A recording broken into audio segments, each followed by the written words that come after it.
You are listening to the Spiritual Warrior Coach with Barbara Savin, the podcast for discovering how powerful your wisdom, compassion, and courage is. Get ready to join Barbara and her guests as they explore and offer you advice on how to reclaim your power, your energy, and your authentic self.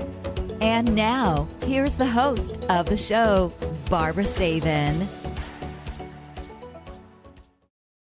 Well, thank you for joining me today, and welcome to the Spiritual Warrior Coach podcast.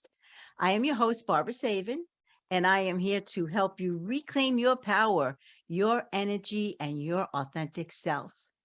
I am a certified clinical and medical hypnotherapist, Reiki master and teacher, energy healing specialist, life coach, and best-selling author of Gentle Energy Touch, The Beginner's Guide to Hands-on Healing. You know, I have been helping my clients for over 35 years, and the older I get, the more wisdom seems to come through.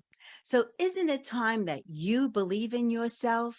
You know, your mind is going to provide you with your greatest challenges in life because it's so very, very powerful.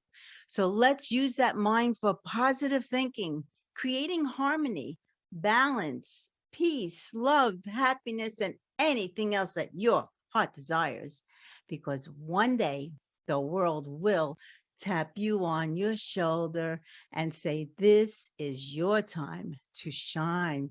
And speaking about shining, I'm going to bring my guest on right now. Good morning, Christina. How are you? Oh, good morning, Barbara. Thank you for having me. Oh, it's my pleasure. So, I want to tell my listeners a little bit about you. Great. Christina Woods, she is a licensed rapid transformational therapist, certified hypnotherapist, empowerment coach, and Reiki master.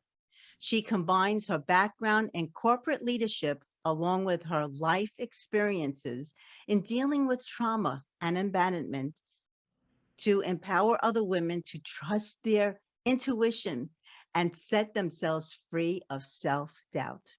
As the CEO and founder of Wise Woods Hypnotherapy and Counseling, Christina has extensive experience working on complex challenges and pulling potential out of others so that they can become self-reliant individuals. And through this work, she empowers women to shed old programming so that they can live the life that they deserve. And Christina wants everyone to stop looking outside for what they need and instead look inside themselves. And she helps her clients step into their true, authentic self, free of self sabotaging behavior, so that they can live a life full of deep meaning and potential. Well, welcome. How are you today? Oh, really excited. I love your energy and I'm really happy to be here. Thank you. Thank you. It's my pleasure to have you on the show. So, I know, I read your bio and everything. And you you were in the corporate world for like over 30 years. Yeah. And you were VP. And so how did you decide to switch from that hat, into hypnosis and coaching? Right, right. It's interesting. I always I sort of led this double life. I thought that I couldn't let my intuition and my spiritual life. I thought it always kind of had to be my secret life and a separate life. And I also felt like having that corporate hat and VP and, this executive face out into the world was what I was supposed to do. And that's what being successful meant. And, I was still a mother, but I was very in charge of the corporate world and making very good money and climbing the ladder. And so it was sort of one of those, wow, you've made it, until my body started breaking down, my mental clarity started breaking down, and just I knew intuitively inside this was just not making me happy. And so about 5 years before I made the shift, I had a calling to start looking within. My marriage started breaking down. And so that starts to be a process where you really start looking within and, oh my gosh, what do I want after 25 years of being married? Figuring out, okay, now who am I? And started doing a lot of spiritual work. I knew I wanted to help women and share gosh, I had a difficult journey and fell upon hypnotherapy, which is an interesting story. And decided, I'm about 50 at the time when I made the shift. And I thought, if not now, when? And of course, I can do this. And so I decided, I don't need to have two lives anymore. I want to marry the two and really help women. And I also, when I left and decided to do hypnotherapy, I thought I had to leave everything I learned in the corporate world behind. But I don't. I bring it with me. It's all together now. It's amazing because we have pretty much the same journey. I was a regional sales director for General Nutrition Centers, supervising 500 employees, all the stores in Brooklyn, Queens, Long Island, Staten Island, you name it, and I had all their locations. Same thing happened to me. The illness started taking over, and I was always spiritual because my grandma and great grandma were both healers, and so it was always in me.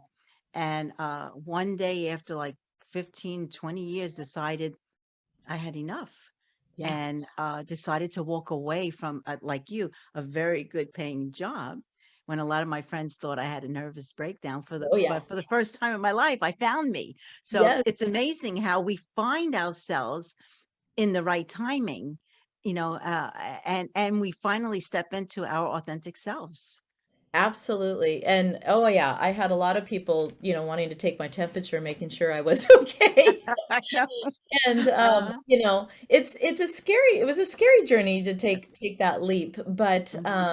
I never looked back because when you're in alignment with your purpose, it just feels right and you don't ever question it. And but I did have to do a lot of self-work, and like you, I was always spiritual, but there were some things I was afraid to really dig in deep and ask some questions, and I did start to do those about 4 or 5 years before I made the shift to really dig into some trauma and some things that I really needed to explore and get curious about and understand and have empathy for and compassion for in myself.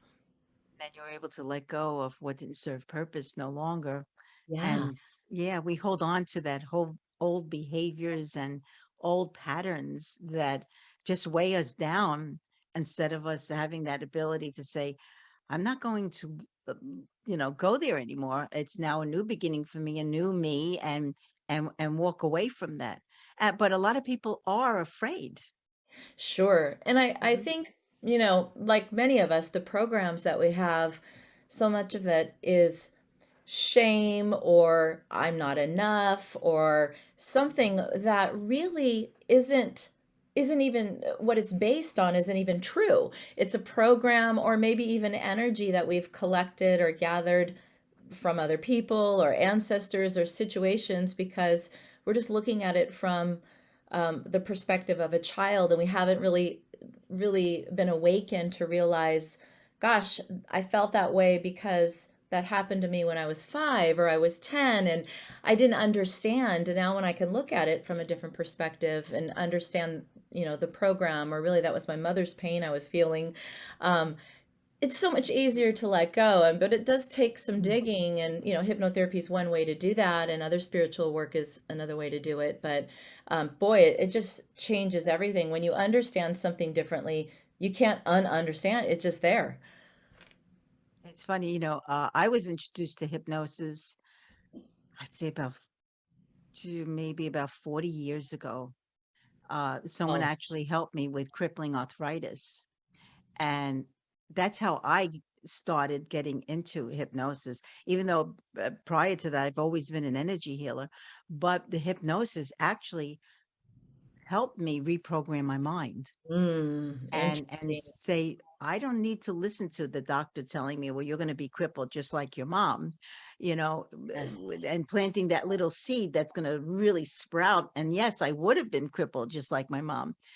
But the hypnotherapy actually helped me clear that and know that I do not have to listen to somebody else's words and reprogram it. Absolutely. It's Hmm. so powerful, those little seeds. Yes. The catalyst, like I said, I wanted to work with women. I wanted to do something, but I didn't know what it was. And I knew it would come to me, and it came to me through an illness. I started to get vertigo, terribly, Oh, just a terrible bout of vertigo. And I went to maybe 25 neurologists and doctors. And, this is just something you're going to have to live with. We can't help you. And it's this thing in your brain and medication forever. And I just had this little voice in my head thinking, you know what? I really believe this is emotional. I'm going through a lot. My kids are leaving home, leaving the nest. I'm newly divorced, lots of issues. And I went to a chiropractor. I started feeling a little bit better. And my neurologist kind of laughed at me, like, yeah, right, you feel better. And I thought to myself, does he want me to get better or does he want me to be well, I know you wonder Yeah, sometimes, huh? yeah. And I heard a hypnosis audio called the Healing Vortex, which is something that RTT hypnotherapy, Marissa Peer created. And I started feeling better because it clears out Yeah. thoughts and emotions like a Mhm. vortex going through you. And it completely changed how I felt. It started going away. And I thought, this is what I want to do. This is completely healing me. How is that possible? And I thought, okay, this is one of the modalities that I want to learn. It's incredible when something like that happens to us. And then we understand, well, maybe we need to seek something alternative. And that's what happened to me, even though my whole life I've been a healer. Sure. But that hypnotherapy, again, my illness was emotional Mm-hmm. because of what I went through as a child with my grandma dying, I won't even get into it, but Yeah, it yeah. was very, very emotional and mental. And as you said, by clearing that, I was actually able to heal myself. Mm-hmm. Mm-hmm. It's interesting when clients will call and say, um, well, it's genetic. My mom had it, my grandma had it, somebody had it. Hmm. And it's just an interesting seed that's been planted, that is a process to unpack when, okay, well, what if it wasn't? Let's just play with that. What if it wasn't? What if Right. it's not genetic and we can change that program, which is wonderful and beautiful. So, Oh yeah, and I feel in my heart so many. I mean, men struggle also, but I feel women struggle more often with like their self-doubt, their low self-esteem. So, how do you why do you think that women so often actually struggle with all that self-doubt and yeah, lack of confidence and everything sure. else that goes with it? Yeah. Yeah, I decided to really focus and work with women on self-doubt because it just seemed to be something I struggled with, of course, but also an epidemic. Mhm. And also, I feel absolutely if you work on your self-esteem and self-doubt, the bank account, is fixed. The health, you can check so many boxes, relationships, all these things. But I think so many times with women, we feel if we run around and people please and are able to make everybody else happy, Mhm. then somehow we're doing good and we're able to, be a good mother or a good wife or a good sister or a good, whatever, friend. And we just keep on forgetting that we have our own needs to be met. And society and culture, and you can name so many different ways that that's enforced, that the more you do for others, the better, the better mom, the better you are. But it's just become this epidemic of how dare you stop and take time for yourself? How dare you? Um, when really it's it's really a crisis that you don't take time for yourself and allow your mind and your body to have time to clear. How much more valuable we would be to our children and our spouses and our family if we did that. So, I think unpacking why their self-esteem has been crushed is different. What programs and stories have they made true when they're really just lies? But we've started to live having those act as if they're truths. And I think it's magnificent when I can go in through hypnosis or energy healing and really show a picture of, that's not the truth. This isn't the truth. This isn't your story. Um, and to have them say, "Oh my goodness, it's not. That's a lie. I am Uh-huh. actually worthy and lovable," Yes. um, and just let that fly away and reprogram the mind with something new and better and clear if it's energy or whatnot. But I think just so much is reinforced by filling everybody else's cup up, and we need to fill our own cup up. Exactly. Because I remember when I look back at my mom and my grandma, they never took time for themselves. Yeah, And I feel that's why they ended up being they ended up getting sick. sure. And, and, even for myself, it took me a while to realize, well, maybe I need to take care of me first so that I now have the strength to take care of everybody else. Yeah, yeah, And unfortunately, a lot of women feel that that's being selfish, and they it's sure do. not. Mhm. They sure do. Yeah, I mean, that is my family is Italian family, so it was absolutely serve your family. Yes. Mhm. My grandmother passed at 50 with 7 kids. And I think much of that is just being completely exhausted. And no zero time for herself. I mean, she wouldn't even think and consider taking time for herself. And that's how I was raised by a single mother of four, watching her. And even as I was a mother, every time I would try to take out time for myself, I would get a look from my own mother. What do you mean you're going What are you away doing? for a weekend with your friends? What? Mhm. And that stayed with me. A bunch of, Yes. I had a ton of guilt over that. And so, um, freeing yourself and knowing that you're worthy of recharging your battery and your energy and clearing your energy and actually showing your children and your family that it's not your responsibility to fill their cup, and nor is it their responsibility to fill your cup. They actually don't want to have anything to do with your cup. They want to fill their own cup up. And Exactly. when we cut that cord, we allow our children and our family members to be, in charge of their own agency, which is a beautiful gift.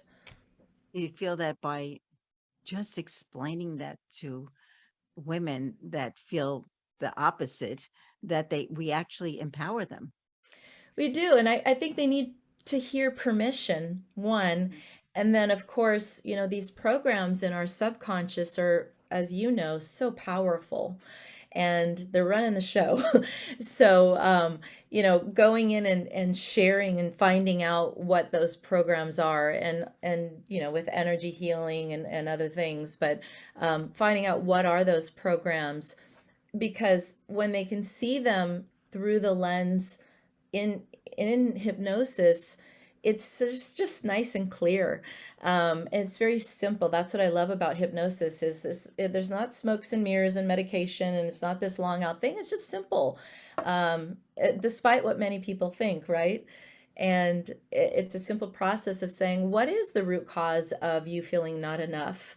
Why do you feel this? That's the type of rapid transformational therapy that we do, is what's the root cause, and then reframing that and creating a new program. So sometimes I think that they don't believe they have that program, and so Because sometimes that yeah. awareness takes a little bit of time. Oh, it takes a while because the most important thing is to find that root cause. What Hmm. is causing this? And it could be something so tiny that over the years now has become huge for them. And all we need to do is say, no, that we need to change that so that Yes. you can now be who you are meant to be. And Yes. yeah, it's amazing how, I mean, I feel hypnosis helps the, unconscious and subconscious mind. Because of course, well, the subconscious mind does not know what is real or not real. So when Correct. we feed it negative thoughts, it thinks it's real and the body acts that way. But when we finally change it, it's a whole new world It for is. them. It is. And you know and every thought you think creates this physical reaction in your body. So when we share this information and explain to people, that thought you think, you can control your thoughts, you can't control what it does to your body. You don't have a choice what it does to your body. It does do something to your body. And just I love sharing that because I'm not sure we all are aware of how Mm. powerful our thoughts are to our and the connection with our illnesses and even thinking about that because Western medicine is a great thing, but it doesn't always talk about our thoughts. No, not at all. And I have clients that they'll sit and the first thing they say is, "I'm so stressed today." Yeah. Well, guess what? That's why you're so stressed today, is Yeah. because that's what your mind is hearing. I am so stressed. Yes. So maybe if you changed it and said, I am calm, I am peaceful, even though you may not believe it, eventually you will change your way of thinking. Yes, yes. I just 2 days ago had a client with anxiety about travel, and she said, "This is absolutely debilitating," over and over. It's Uh-huh, debilitating. I'm like, well, number one, exactly. we're going to stop using that word. Uh-huh. Let's replace it. Because the words you use are so incredibly powerful, and your mind is responding to every word you use, and it doesn't care if they're right or wrong, good or bad, true or false. Here we go. You're creating a template and a blueprint for it to follow. You get some clients that I know some of them will tell me, "Oh, I can't be hypnotized." Yes, I mean, it's funny in a way it is. because already they're saying I cannot be hypnotized, but usually those are the ones that can be hypnotized very quickly. Yeah. Yeah. Eh, that letting go, right? There's an issue of just letting go. So, um, Uh-huh. I, you know, I think holding space for them to process that it's okay to surrender and let go, and maybe giving them a little something to listen to so that, hey, if you listen to this, you'll be fine. And I've never met anyone I can't, we can't do this, and leave that up to me. My job's to do that part. But yeah, it is interesting. I have been told I can never, be hypnotized, or the guy at the fair told me I can't get hypnotized. You hear that a lot. Oh, Um, yeah. well, no. Well, he wanted to do it for entertainment purposes in 10 minutes, and, that's a little different. Yeah, that is a lot different, but yeah, it's amazing. And I feel a lot of them have this fear of us changing their minds, that something that they don't will not want to do. But that's not the case. Well, that's not the case. Yeah, yeah. Yes, I had a family member, a close family member, and you've had this experience, and it was about she has a very difficult time making decisions, so she's just frozen and can't make decisions. And we're talking anything from what shoes to buy to very big decisions in life. And but she had decided, I really don't know that I want to get rid of this because it makes me very cautious in life, and it's actually who I am. It's part of who I am, it makes me unique. And so that was a very interesting role that it was playing and what it was serving her. And so we had to really work through, well, what would it be like if it played a different role in your life, and what would your life be like without that, it's serving you in that way? And do you feel safe without it? And how would her life look like, and what would it be like without it? So it took a little bit of time. Because even if something we don't like, it serves a purpose, and that's why we're hanging on to it. Exactly. So yeah, I always tell them, and anything that your mind does not feel it wants or needs, like here, I'm going to make you bark like a dog or cluck Yeah. like I mean, come on now. You're not going to do that. The mind Right. will delete it. Yeah. So I feel in my heart, and I'm sure you feel the same way, that when someone comes to us, they truly really need to feel comfortable with us so that they feel safe. And Yes. and I think then they have that ability to let go. Absolutely, absolutely. And, I see most of my clients through Zoom. I do some in person. But, that's a different energy exchange through Zoom. So, they're in their bed and they're at home. And so, but it's different because there's not the physical touch. Whereas, I might be able to touch their arm or something in person. So doing different things with my clients to make sure they're feeling safe and comfortable through Zoom has just become a different dynamic. So, Yeah, that is because I see the like 90% in person. okay, So it is different, but I also do Zoom, but yeah, it is a different energy it without is. a doubt.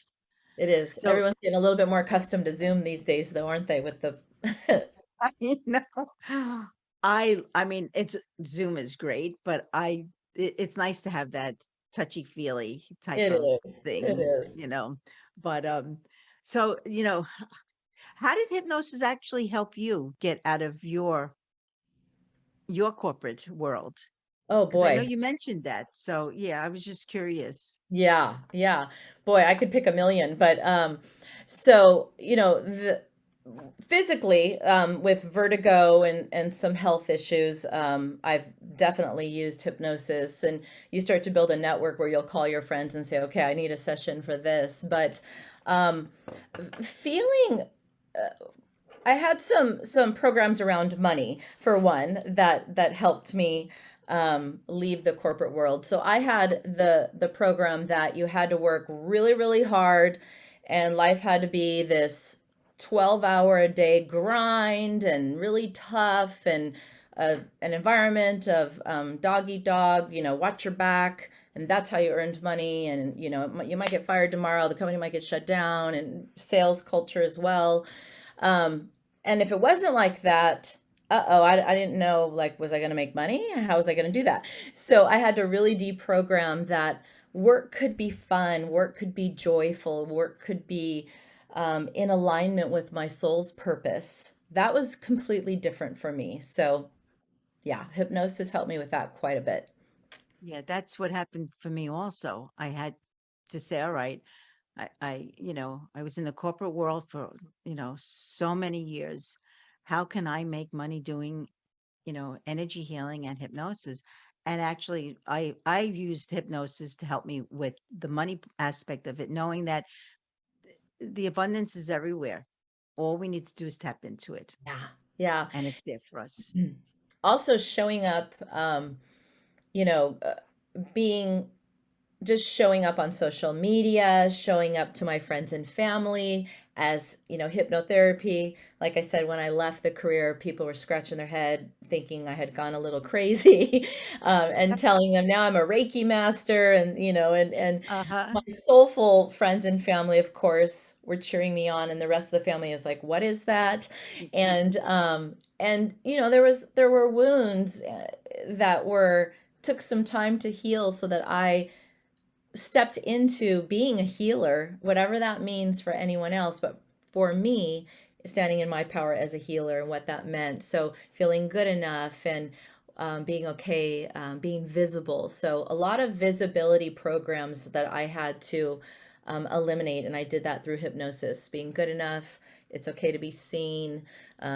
What were my fears around that? I had a lot of trauma in my childhood, and the oldest of four, a lot of pressure put on me to just kind of put a perfect persona out there, and be an overachiever and look good on the outside, even despite what you're feeling on the inside. Right. So how did you get into the healing aspect of Reiki? Interesting. So, as an empath, very, very empathic my whole life. Not didn't always know it, and until later in life. But when I started doing hypnosis, I actually started getting so nauseous after every session. I'd have to run to the ladies' room, and I was getting sick after every Oh, session, and really sick. And I knew it was the energy, and I thought after every single session I can't throw up and be sick. I thought I just left my corporate job. How can I what am I gonna do?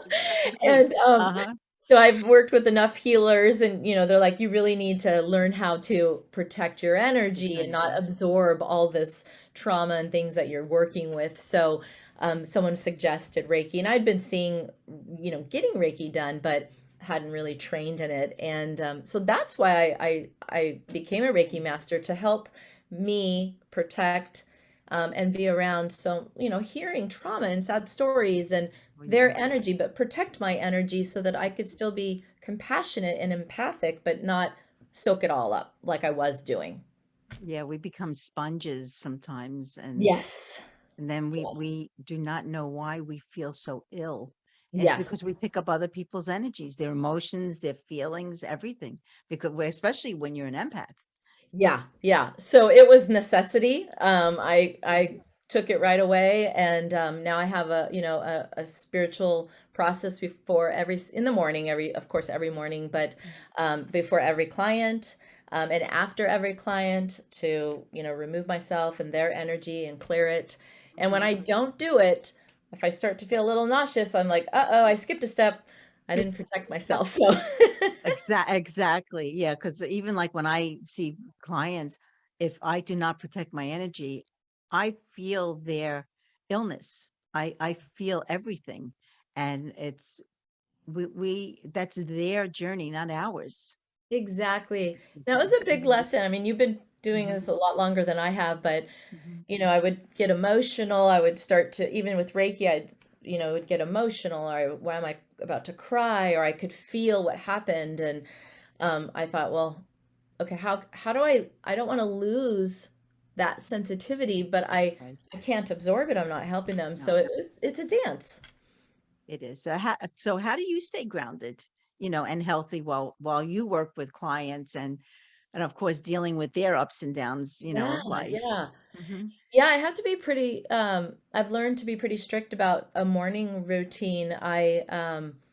I meditate regularly. I love chanting now. I feel very powerful when I chant, and so that's definitely part of my routine now every morning. I do a lot of journaling. I have probably 30 active journals around the house right now. Wow. It's a lot of They journal. start oh, they're one everywhere. Uh-huh. They start off as like, this is the Uh-huh. gratitude, this is this one, but then they get all blended and mixed up. But a lot of journaling, it's how I release things and get creative.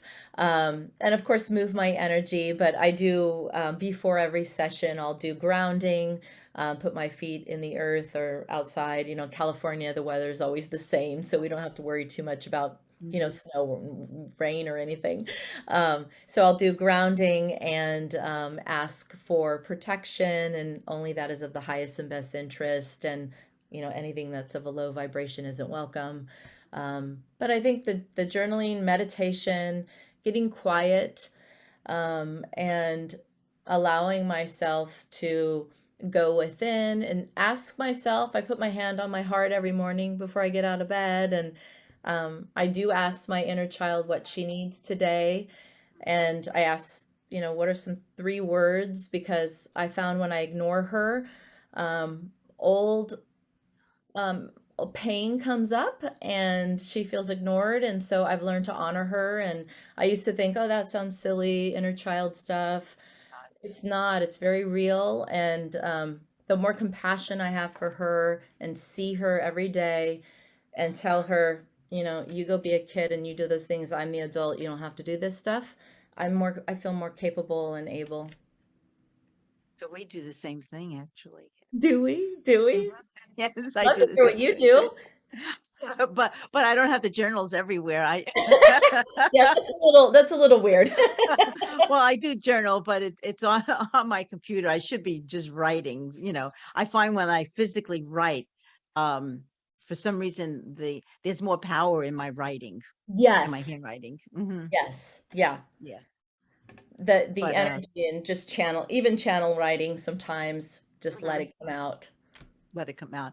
So do you feel this is ask you a question? All the journaling that you've done can actually become a book? Oh gosh. I love that you asked that. I read an old journal the other day and I thought, there's a little message in here. So Uh-huh. yes, yes. You writing a book and other people I've met writing a book is certainly inspirational. It feels scary, but yes, I do feel like there might be something brewing. Oh yes, I know for myself, I used to, all my writings and my journaling were used to teach energy healing until one day I had this huge class, and one of the students said to me, God, this should be a book. And I said, well, maybe, but it was my insecurity of making it into a book. And I realized that. And then I decided, no, let's see if we can do it. And I figured, oh, well, who's going to publish it? Again, another insecurity in my head, Yeah, that little voice. right? That Yeah. little voice that said, no, well, you can't do this. And I put it all together and sent it out. And lo and behold, within 2 weeks, I had a publisher that actually said to me, why, how long have you been holding on to this? Well, it was 15 years I held on to it. But it's amazing how when we finally take that leap of faith and say, I can do this, That's do it. Yeah. that yeah, there's a little fire that's and you're Hmm. turning up the notch. I appreciate it. Yeah. Um it starts brewing, right? And you just kind of start stirring it up a little, but Mhm. it takes some A little courage and time. knowing you're Yeah. enough. Yeah. Knowing that you're enough and yes, you can do this. And it's funny because some of my friends back east, I said to them, someone is going to publish my book. They're publishing your book. You wrote a book? I mean, it's like, now here comes, your friends, Oh, throwing you out yeah. of that, that secure feeling you have. And that's when I actually realized that I need to step away from some people Yes. because they were bringing me down and saying, "Oh, I'm so happy for you. I'm so proud you're writing a book." But instead, it was the opposite I was getting from a lot of them. And I said, "Okay, we need to, distance myself a little bit Yeah. because I do not want anyone to take that, that the courage that I was feeling and that secure feeling to take it away from me." Yeah. That reminds me when I had a dream to leave the corporate world and what I was going to do, I shared my dream of, I want to help women, I want to create a community and connect Mhm. and it wasn't solid, but it was something like I do now. And a friend looked at me over lunch and said, "Well, do you have a plan B?" And it just crushed me. Yes. And Uh-huh. it took me a while to recuperate. And so when I finally, thought this is what I meant to do, I didn't share it with anyone for a long time. And I thought, a few people that I really trust, but I thought this is what I want to do. And when I'm ready, I'll share it. And they will have something to say. And it might not be in alignment, but I'm not letting it in. Exactly. And that's Yeah. exactly what I did. And it's amazing how we need to step away from those that bring us down instead of giving Mhm. us the rah rah rah, go do it no matter whether you fail at it or not. The thing is, as long as you step into it and say, I will give this a shot. Yeah. And it's been interesting. My children are 25 and 21, and it's been interesting as I've done this transition, even hearing my oldest have some trepidation about my career change. I can hear some of my old corporate programs in him come Mhm. out, and I think, okay, well, this is my opportunity to show him and guide, and he'll learn his own lessons. It's his own journey, but I can see definitely some of the old programs, like with the work is hard, has to be hard, and has to have a little bit of a grind to it. And I'm now instilling, work actually can be easy, and let's live in the field of possibility instead of always predictability. Possibility. Right. What if it was just easy and fun and the money came in because you're doing, everyone's in alignment, your clients come to you because they're meant to work with you. Mhm. And I have, I mean, I mentioned before, I'll be 74 in September. And a lot of my relatives and some of even my friends, they look at me and say, "Well, when are you going to retire?" And I look at them and I say, "Why would I retire if this is something that I love to do? This is not work. Yeah. This is number one, it's my passion and purpose, but I love getting up in the morning. I love going into the office, whether it's Zoom or not. Well, right now I'm at home today, but I enjoy and love doing what I do. And Yes. it's, as you know, it's so rewarding to help people be their authentic selves. Yes. And it's so I just love sharing that message with clients is what is your authentic self and giving them permission to Mhm. explore it and have fun. And the other day I worked with a client, and just her signing up to take a swimming class has brought so much joy in her life, just to put on a one Mhm. piece and swim again at 55. But Mhm. whatever it is, it might not be a career change, but it's just this Anything. childlike fun thing that she thought, I'm too old to do it. I can't do that. I haven't done it in 30 years. So what? Sign up, get back out there. And she's like, it's like there was never a gap. It's like, no time lapsed. I'm out there swimming. I'm speedy faster than some of the younger people. And this is her, her little soul coming out, coming alive. And now it's gonna just bubble out into other things, and keep her alive. And I'm gonna be 54 in November, and all my friends are talking about, when are you gonna retire? Retire. Yeah, I'm like, "Are you kidding? I'm just getting started here." Just getting So started. I tell them the same thing. I'm just getting started. They say, "Oh, you've been doing this for such a long time." Well, I'm praying that I do this for many, many more years to come. Why would you give up something that you love to do? And like with your client, I'm sure she's finding now joy and happiness and peace with her swimming. she is. Yeah. She's got a Hmm. little kick in her step to actually have the courage to go out and Uh, meet someone, because she wants to meet a partner, where that little flame was just so buried so far down deep. And she didn't want to get dating online. So I'm like, let's go find out some things that you've just loved to do, that for some reason society and the world and you have told yourself you can't do anymore, which you can. And so, back to even your question about self-esteem and self-doubt, it's like just digging out these old junky programs that who says at 50 something you can't get back in a swimming pool and do some laps at the city pool? No one. exactly. No one. You can It, do it's it's us that thinks it. That's what that. the problem is. We think Yes. we can't when we Right. can. I always say you have the ability to be able to do anything that you set your mind to do. That's And right. just do it. Do it. Doesn't matter if you do it right or you fall while doing it. Just do it. And then you'll learn how, you'll take the next step. Let's put it that way. Yeah. And I think Mhm. getting help, if you need help, whether it's, Mhm. hypnosis or therapy or a teacher or a mentor or something, I know I still have coaches and therapists or whoever to help guide me, that have helped keep me on track, or help just to expand my energy and provide clarity for me. It doesn't really ever stop, I don't think. So, Oh, it never stops. It yeah, never ever you don't have stops. to do it by yourself. No, I even have, look for other people that can help me at this Yes. age. Why not? I mean, someone else may look at things a little differently that all of a sudden will help me turn that little, switch in my mind on. Yeah, So why not go for it?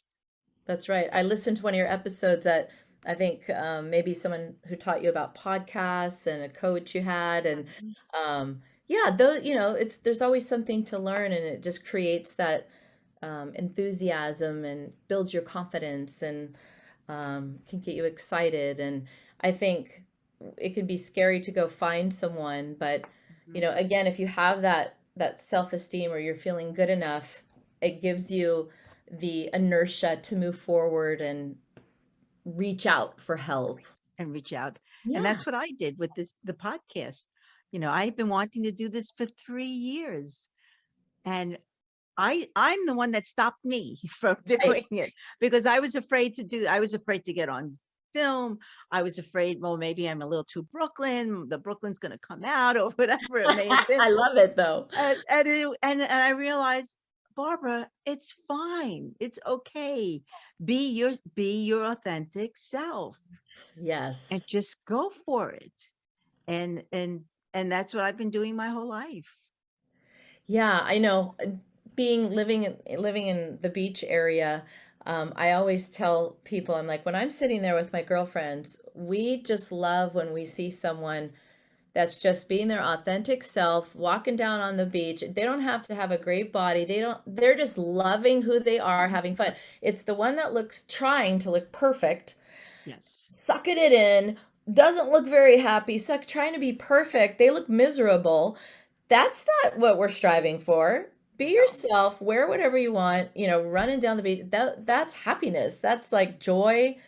It's not the perfection because there's no such thing as perfection. No, there's no such thing. And unfortunately, with all the social media and all the way they fix the photography, people think, especially the younger girls, that Right. I need to look exactly, I need to be so skinny, or I need to, Right. my hair needs to be a certain way. And it's just a shame that that they look outside instead of inside of themselves. Right. Right. And Mhm. I really do I try to keep that as a theme with everyone is um let's bring in all your little spaghetti feelers, I call them, and just bring That's a them good all one. back in because um Uh-huh. if we depend on our children to make us feel enough, or that thing at the mall that we want to buy, or that cream, or whatever it might be, that diet, it's never ever going to be enough. And your cup, you're just giving your cup to everybody else to fill up. And how amazing to know you could fill up your own cup and then go out and enjoy it life because you already are enough. You're already enough. You were You're enough. created enough. You're born enough. Before you were born, you were already enough. But we won't go there. But you're born enough. Well, that's it. And that's what they have to truly understand, that you are enough. Yeah, yeah. So And looking within is a gift that mhm. I try to share. It's still a journey for me and a journey I share with everyone. Yeah, it's still a journey for me too. So I guess it'll always be a journey till the day I close my eyes and leave this world. So, Yeah, yeah. yeah. So where can my listeners actually get a hold of you? I know you're in California also, and Yes, we're not far from each other, actually. We're I about an hour and a know. half away. I Hmm. love it. If I'm up there, I'm gonna buzz you. We'll have to get lunch or something. Yes. Um, Yes. my website is wisewoods.com, and so it's WISEWOODS.com. I'm Christina Woods, and I offer a free consultation for an hour with clients. Oh, It's if you go to book.wisewoods.com. I offer an opportunity to meet with clients and just really talk with them about what they're working on or what they're struggling with, and kind of put together just a plan about, all right, you're here, what do you want, how let's talk about how you might get there. Maybe even do a little quick hypnosis if they're interested in that, or Reiki. So just an hour. You might want 10 minutes of it, you might want the full hour, but I offer that to clients. And if you go to my website, there's some free downloads as well. okay. So again, where can they get so it's Wise Woods. Yeah, wisewoods.com is my website, Mhm. but to book Okay. the free, I call it a freedom to self-belief call, and Ah, that's book.wisewoods.com. So book.wisewoods.com, and that leads you right to a calendar where you can book a 1 hour free freedom to self-belief call with me. And like I said, you might not want the full hour, but I devote that to you, and we can go from there. well, that's very nice of you, believe me. Yeah, I feel it's important to have them speak with us first so that we know Yeah. if we really can help them. Yeah, Hmm. exactly. We can Hmm. chat and see if it's, a connection, and if it's Connection. not, I might have, other connections that might be a good fit. Hmm. Well, Christina, thank you very, very much for taking the time out of your busy schedule. And we'll have all that information on the notes. And I want to thank everybody for listening today. And I hope that you heard what you needed to hear. And visit me at motivateyourlife.net. And please subscribe to this YouTube channel, the Spiritual Warrior Coach Podcast. We are also on Spotify, Apple, iHeartRadio, Amazon Music, Google. We're international, so we are everywhere. It's getting out there, and it's a beautiful thing to know that people are listening and enjoying the podcast. For those of you maybe interested in learning energy healing, please check out my book on Amazon. Uh, Gentle Energy Touch, the beginner's guide to hands-on healing. So again, Christina, thank you so much for a beautiful interview today. And everyone have a beautiful week filled with love and with light. Love, Barbara.